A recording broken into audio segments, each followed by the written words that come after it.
Muito bem-vinda, Eduarda Escobar. Tudo bem? Como é que você está? Maravilhosamente bem. Muito feliz por estar aqui. Você co-criou este momento? Co-criei este momento. Como você fez isso? Conte-nos, então. Bom, para mim, para o mundo, vocês são o maior podcast de espiritualidade. Então, na minha área, aqui seria uma comprovação de que a minha palavra estava chegando para o mundo. Então, como eu já assisti a vocês há muito tempo, vocês fizeram parte das minhas visualizações. Muito bom, então começou aí. Né? Então você co-criou sua realidade. A gente vai falar sobre isso também, cocriação e lei da atração, tá? Mas, antes de mais nada, eu queria que você contasse um pouco o que você faz, o que você estuda, o que você ensina, o que você desenvolve, a que você está dedicando. Quem é a Eduarda Escobar? Bom, essa é uma ótima pergunta, né? Já que eu acredito que a nossa realidade ela é determinada justamente pela nossa crença de identidade. Uhum. Eu tenho 25 anos, completamente apaixonada pelo desenvolvimento da minha mente. Sempre fui empreendedora e eu comecei a minha jornada de enriquecimento obsessivamente, na verdade, porque eu via no dinheiro a liberdade. E quando eu alcancei um nível X de consciência, naturalmente eu passei a ter o desejo de servir. Eu acredito que isso faz parte, inclusive, do nível de consciência X, né? E foi nesse momento em que as pessoas elas começaram a pedir para que eu ensinasse. Então, hoje eu sou mentora, palestrante, tenho mais de 2.000 alunos, sou fundadora de uma comunidade de desenvolvimento pessoal, estou indo para o presencial, em breve um instituto presencial de treinamento humano. Então, hoje eu faço o que eu amo e sou muito bem remunerada por isso. Tá, e como que começou a sua jornada? Quando que surgiu a espiritualidade na sua vida? Quando que você começou a se interessar por esses temas ocultos, místicos? Quando eu estava no fundo do poço emocional, eu acredito que, inclusive, esse é o melhor lugar para você pegar impulso, né? Existe um lugar muito mais perigoso que é a zona de conforto. Quando você está no fundo do poço, quando você não tem nada a perder, o desconforto de se movimentar não é tão dolorido como é quando você está na zona de conforto e tem que se movimentar e esse movimento causa dor para você sair dali. Então, a minha busca pela espiritualidade foi nesse momento em que eu pensei, caramba, eu preciso sair daqui urgente. E aí eu comecei a buscar, né, pelo amor e pela dor, Deus. A mim, mais dinheiro. E aí você acaba caindo no mesmo canal. Eu acredito que são vários caminhos, várias vertentes que te levam para o mesmo lugar. E aí começou a minha busca pela espiritualidade e depois acaba virando, não um vício, mas uma fonte de nutrição, de dopamina, de transformação. E aí você não consegue mais sair dali. Por mais que depois que você se alinha, né, a essa busca por você, por desenvolvimento pessoal, você pode até desistir no meio do caminho, mas você sempre acaba voltando, é impressionante. Mas qual que foi, você gostaria de compartilhar qual que foi o evento que te levou para o fundo do poço?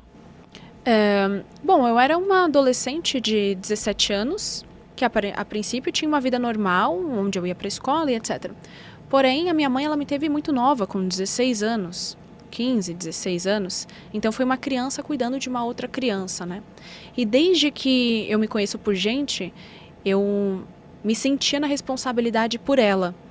Então, por ser uma criança, minha mãe, né, ela passou por muitas dificuldades em vários âmbitos da vida dela. Só que ao invés de me colocar numa posição de filha, eu queria salvá-la.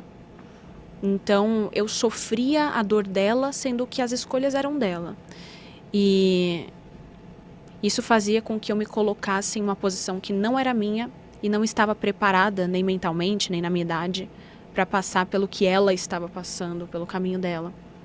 E aí esse processo foi me levando a um desgaste emocional, onde eu não queria mais ir para a escola, entrei em depressão, tentei tirar a minha própria vida, porque eu tentava salvar a minha mãe e ela não queria ser salva naquele momento. E aí, inclusive isso é um egoísmo, né? Não deixa de ser um egoísmo. Você acaba atrapalhando o processo do outro. Hoje em dia eu vejo que tá tudo bem. Mas a narrativa que eu criava sobre a minha vida naquela época, com uma consciência baixa, a narrativa que a gente cria sobre a nossa vida é muito importante, inclusive. Era pior, inclusive, do que a realidade. E isso fazia com que eu criasse um abismo dentro da minha mente e fosse me colocando mais profundamente lá. E aí, para sair, é mais complicado, né? Mas esse processo, ele é relativamente comum de filhos tentarem salvar ou resgatar os pais e acontecer a típica inversão de papéis, em que filhos viram mães, filhos viram pais e mães dos pais, né? E isso gera todo tipo de... Eu sei que você trabalha você mexe com constelação, às vezes você tá com os bonequinhos. Isso gera todo tipo de trauma, de dor, né? De processo literalmente de involução, né? Em que você fica travada na vida e nada acontece, nada se manifesta e você tá numa batalha, numa luta que você nunca vai vencer. Né? Porque, na verdade, os nossos pais, né? No caso a sua mãe, ela estava precisando da mãe dela, né? Não da filha que assumisse o papel de mãe. Exato. Né? Sim. É um ciclo vicioso e acaba acontecendo como um efeito dominó, né? E quando você sai de um papel, aquilo gera um desalinhamento em todo um sistema familiar. Então não é que isso veio através de mim, é que já tinha ali na minha ancestralidade um movimento disfuncional, né? E aí acaba acarretando vários e vários problemas.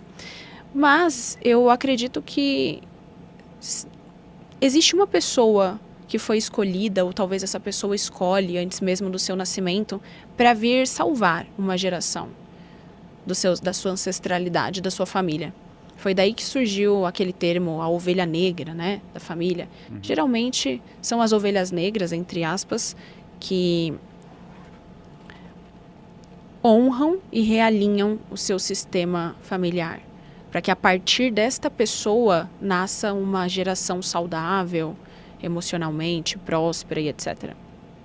Tá, e como que você conseguiu romper este ciclo familiar? Como é que você conseguiu acessar a informação de que você estava no lugar errado, ou melhor, dentro do papel errado, né? Você estava repetindo um papel, né, de uma ancestralidade, né, imagino das mulheres da sua família. Como é que você conseguiu enxergar isso? Porque às vezes leva uma vida inteira. Verdade. Para a pessoa conseguir perceber isso. Então, Ale, eu acho que seria muita ousadia da minha parte eu falar que eu sou essa pessoa escolhida, ou que eu já rompi, né, todo esse sistema. Não sei, mas eu já fiz muito diferente da minha família, das mulheres da minha família, porque é uma geração de mulheres que lutaram muito. Inclusive, isso vai contra a energia do dinheiro, que é o que a gente vai falar. Essa luta, esse esforço, essa dor, não é por aí, né? Então, é uma geração de mulheres que tentaram demais, que trabalharam muito, mas que não encontraram o que elas procuravam. E desde pequena, eu prometia as coisas para minha mãe, para minha avó, para minha família toda. Desde casa, liberdade. Então, eu acredito que eu já cresci assumindo essa responsabilidade para mim mesma, repetindo para todos. E isso não deixa de ser uma autossugestão. Então, eu já fui o tempo todo me programando desde pequena que eu vou te salvar. Por mais que isso fosse algo, e algo disfuncional para quem está falando, justamente porque eu estava num papel errado, vamos dizer assim, isso me trouxe até aqui. Eu acho que a decisão, o comprometimento é um fator determinante para o sucesso ou a falta dele. Tá, ótimo. Então, eu queria até pegar um ponto aqui. Eu já vi que o chat já está começando aquelas reações típicas